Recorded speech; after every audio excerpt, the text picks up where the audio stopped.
I think it's important to think about and acknowledge that some days you shouldn't go to work if you're feeling sick. So many workaholics don't do that. Things to think about. Are you going to make someone else sick? If you have a fever, that's a yes, and that's a stay at home. If you have access to your computer, work from home. If you're coughing and it's not allergies or you're not sure, then it's maybe worth staying at home as well. I like to think of it in terms of being contagious because it kind of takes the onus off you.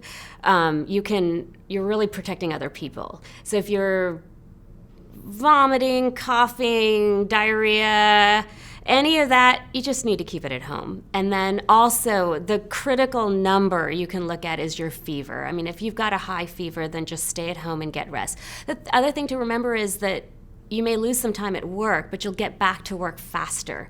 So that'll allow you to, be productive at the end of the week. With a fever, one of the big things that's going to come up, especially in the fall and the winter, is this a cold or is this the flu? Both are contagious. If your fever is at the 101 range, then you're really looking at thinking, do I have the flu? And in that case, you may be feeling really sick really fast. So just go ahead and prep to stay home and figure that out, because you may need to go to the doctor and get an antiviral medicine. Yeah. Things I think about as a physician when someone comes to the clinic, of course the fever, and we talked about that. If you have a sore throat without a lot of other nasal symptoms, then I'm going to wonder if you have strep throat, and that's something that would involve getting a test and getting antibiotics. If you have ear pain or sinus pressure that's really specific on your face and is associated with the fever, then that's possibly sinusitis, which may or may not need an antibiotic. Again, another reason to go to the doctor.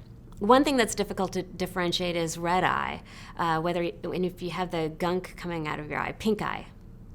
So that is very contagious, and that really you need to just stay at home. Some people do get allergic conjunctivitis, and differentiating that may take you some time, and you realize that the itchy, watery eyes that I'm getting are also along with my seasonal pattern for allergies. And then for that you can get treatment and you can get back to work. It really depends on the person and their work situation. For some people, if they're truck drivers or they're working on certain machinery, there's really distinct guidelines. If they're not doing well because their chronic medical illness is acting up, like diabetes or arthritis, then they just can't complete their task. They can't drive their truck, they can't do their machinery. If it's a computer person that can just get online, if they feel like their mind is clear enough and they have the energy to get through the tasks or some of the specific tasks that they would do in a work day, then sure. But I caution people, America's known for being a hardworking society, and sometimes people probably do push themselves more than they need to. Yeah, I mean, if you're in the midst of an acute viral infection, whether it's a cough and cold or vomiting and diarrhea, you just need to hydrate, rest, and get through it. Then yes, 48 hours, 72 hours, 24, whatever it takes before you start feeling like you're on the mend.